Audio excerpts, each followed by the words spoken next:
E aí família, como é que vocês estão? Tudo bem? Vamos para mais um vídeo aqui nesse canal. Dessa vez estou aqui sem óculos, mas só alegria. Se eu ficar meio vesgo assim, ó, não tem problema não, vai dar certo. No final a gente desenrola, né? Deve ter visto aí no título do vídeo. Hoje falar sobre um assunto complicado.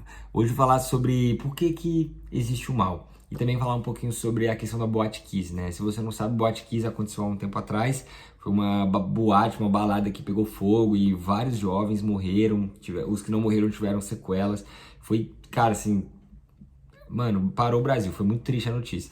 E aí esse assunto está muito em alta porque saiu o documentário da Netflix semana passada, se não me engano, falando um pouco sobre o ocorrido. E aí a galera tá comentando, todo mundo tá meio, pô, e aí, tal, tal.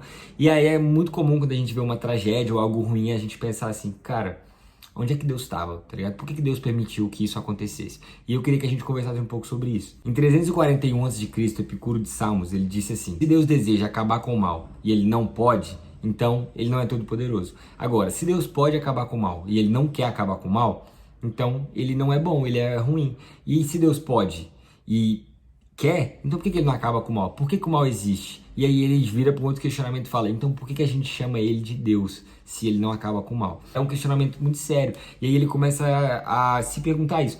E talvez você nunca ouviu falar sobre Epicuro de Samos, mas você já se questionou isso, ou você já ouviu alguém falar isso perto de você. Talvez para alguém que passou por uma experiência traumática, ou você passou, e aí se pergunta assim, cara, onde é que Deus estava? Por que Deus permitiu isso? Será que Deus é bom mesmo? Sabe, será que isso aconteceu porque Deus quis? Ou será que Deus quis me ferrar? Sei lá. Talvez você já escutou alguém falando isso ou você já pensou isso. Mas eu quero te convidar a pensar diferente. Agostinho vai dizer que, na verdade, o mal existe porque Deus nos deu liberdade para escolher. Então, o mal, na verdade, é uma consequência da nossa falta de sabedoria em tomar decisões. Porque a gente conhece a história de Adão e Eva lá no começo. Deus criou o homem com liberdade e o homem escolheu o pecado. E aí talvez você fale assim, Cara, por que Deus nos deu liberdade então? Era só não dar. mas aí Deus ia criar um monte de robô, Deus ia criar um monte de seres que foram projetados e não ia fazer nada, ia ficar lá, tipo, o dia inteiro, tal. Deus nos deu liberdade porque Ele deseja ser assim, que a gente tome uma decisão de amar Ele. E só existe amor onde existe liberdade. Então, quando você toma uma decisão na liberdade, você toma uma decisão genuína, tipo, eu decido amar Jesus, eu decido caminhar com Ele. Então, por isso a gente tem liberdade. Por exemplo, se meu pai me dá um carro, eu vou e bato o carro, tá ligado? Eu fiz um mau uso da liberdade que meu pai me deu. Ele me dá o carro, tipo assim, eu poderia usar pro bem e pro mal. Ele me deu o carro, pô, beleza, isso aí é responsabilidade dele. Agora, o que eu faço com o carro é responsabilidade minha. Deus te deu a liberdade. Ok, Deus te deu a liberdade. Agora, o que você faz com ela é responsabilidade sua. Então, se você não sabe escolher, o problema é seu, não é que Deus é ruim, é porque você fez uma escolha ruim. Entendeu? Isso serve pra tudo na vida. E aí, quando Adão e Eva pecaram lá atrás, todo mundo ficou contaminado pelo pecado. Então, o mundo inteiro ficou contaminado porque alguém fez uma decisão ruim. Quando eu era criança eu pensava assim, Pô, se fosse eu lá no jardim do Éden, eu no lugar de Adão não teria comido fruto. A humanidade inteira ficaria mó de boa na lagoa, lá no jardim do Éden, tranquilona e tal, e não existia pecado. só que hoje eu entendo que, cara, nada a ver. Se fosse eu no lugar de Adão, eu teria feito a mesma coisa, ou até pior. Porque eu também escolho todos os dias o pecado, cara. Tipo, é uma luta constante para escolher o que é bom. Então, no lugar de Adão, provavelmente também eu escolheria o que é ruim, né? Mas todo dia o pecado vem... Como diz Thales Roberto. Enfim... Foco. E talvez então você está falando, tá bom, Deus não criou o mal, mas então por que Deus não destrói o mal? Ele não é todo poderoso? Uma vez um repórter virou pro C.S. Lewis e fez essa pergunta, falou, cara, por que Deus não destrói o mal? E aí ele respondeu assim, mas aí ele vai começar por quem? Porque se Deus for destruir o mal, ele tem que destruir também a gente, porque dentro do nosso coração existe mal. Romanos 3, 10 a 12 vai dizer que não existe nenhum justo. Todo mundo pecou, todo mundo se desviou, todo mundo tem a maldade alojada nos corações. Então se Deus for destruir o mal, ele vai começar por quem? Eu espero que não seja por mim, nem por você, mas ele tem que começar de algum lugar. Então Deus, na sua misericórdia, ele decidiu não destruir o mal, não destruir o pecado, não destruir os pecadores, mas ele decidiu enviar o próprio Filho para salvar os pecadores. E isso é muito forte. Estava editando um vídeo aqui e percebi que eu disse algo que pode gerar um pouco, talvez, uma contradição. Eu disse que Deus decidiu não destruir o mal, mas isso é algo temporário. A gente sabe que a nossa vida na Terra e tudo, o pecado, a maldade, tudo isso existe para nos lembrar de que aqui não é a nossa casa, de que no céu é uma outra realidade, onde esse tipo de coisa não vai existir. Então, Deus decidiu não destruir o pecado por agora, mas existirá um tempo, quando Jesus voltar e tudo, que o pecado vai ser colocado no seu devido lugar, e aí a gente vai poder ir para um lugar também, onde a gente verá longe do pecado, longe do poder, longe da influência e longe do castigo do pecado. Então, Maranata, hora vem, Senhor Jesus. Eu fiz um episódio no Spotify falando um pouco sobre isso, também sobre a bondade de Deus, mas voltando mais pro lado sobre a volta de Jesus. E eu vou deixar o link aqui na descrição, então assiste lá, tá bem legal, um conteúdo complementar assim sobre o conteúdo do vídeo. Então aproveitei aqui para fazer a propaganda aqui. E é isso aí, Deus abençoa, continua o vídeo aí. Mesmo que o mal exista, Deus ainda consegue usar o mal e transformar isso em algo bom. Eu gosto muito daquele versículo que fala que todas as coisas cooperam para o bem daqueles que amam a Deus. E aí Agostinho vai dizer que até o pecado coopera para o bem daqueles que amam a Deus. Porque quando eu peco, eu me arrependo e eu reconheço a minha necessidade de Deus. E isso gera humildade dentro de mim. Então até o pecado, que era para me afastar de Deus, ele pode ser transformado em algo bom, porque se eu amo a Deus, eu me arrependo e eu me aproximo de Deus por causa do pecado. Isso é muito forte, cara. Então todas as coisas cooperam pro bem daqueles que amam a Deus. Até as coisas ruins, até as coisas difíceis que talvez você passou, que você acha que Deus não estava lá, Deus pode transformar isso em algo bom, em algo belo. Então a gente tem que ter paciência. Como diz o profeta Mano Brown, até no lixão nasce flor. Então a gente tem que crer nessa verdade também no Evangelho. O problema é que a gente às vezes só vê o próximo passo, né? Onde a gente já está agora. Imagina se você chega pro Da Vinci, enquanto ele pintava a Mona Lisa, ele tava no metade da obra. Você ia falar assim, nossa, mano, nada a ver, tá fazendo um rabisco, tá mó feio, tipo, não tem nada a ver, nem parece uma mulher.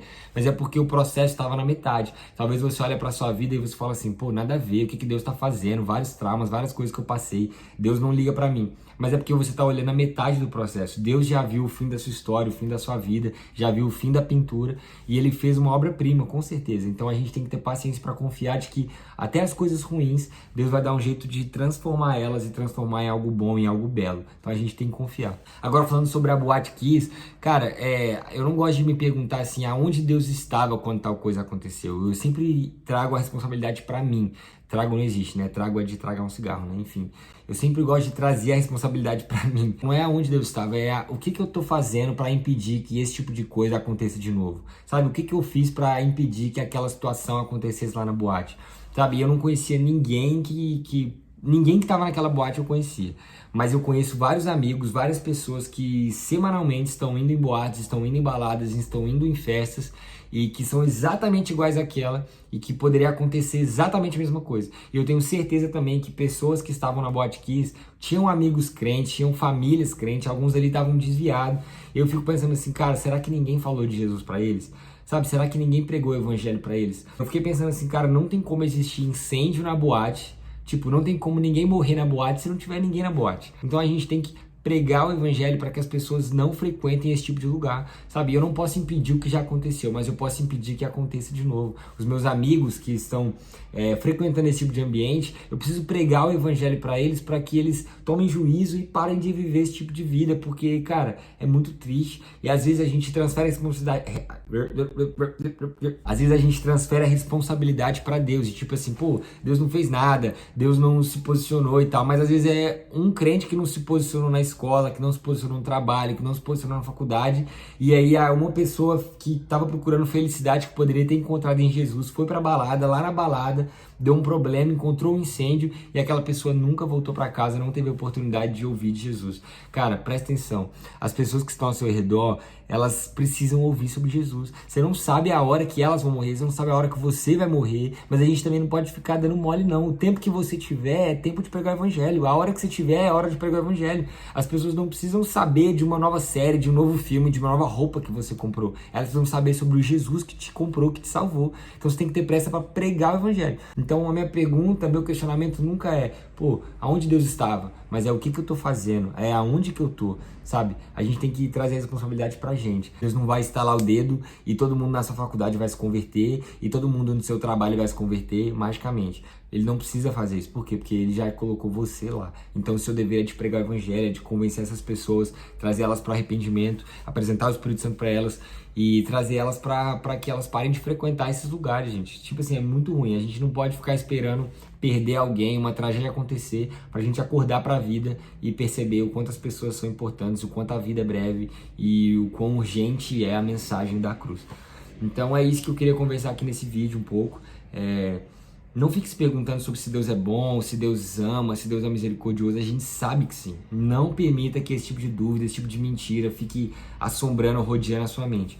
Mas, pelo contrário, se posicione, creia na bondade de Deus, proclame a bondade de Deus, pregue o evangelho. Oro para que você se posicione e seus amigos, as pessoas da sua cidade conheçam Jesus e que a gente possa esvaziar os bares, esvaziar as baladas e encher as igrejas, encher as casas com a presença de Deus. E tenho certeza que esse ano será incrível e vamos pra cima. Uma dica também, aproveita que saiu o documentário da Boate Kiss, manda pra aquele seu amigo que vai na boate toda semana e fala assim: Irmão, você quer morrer de incêndio? Então acorda pra vida, vem pra igreja. dica de evangelismo aí, gente. Fica com Deus, até o próximo vídeo, valeu, é nóis.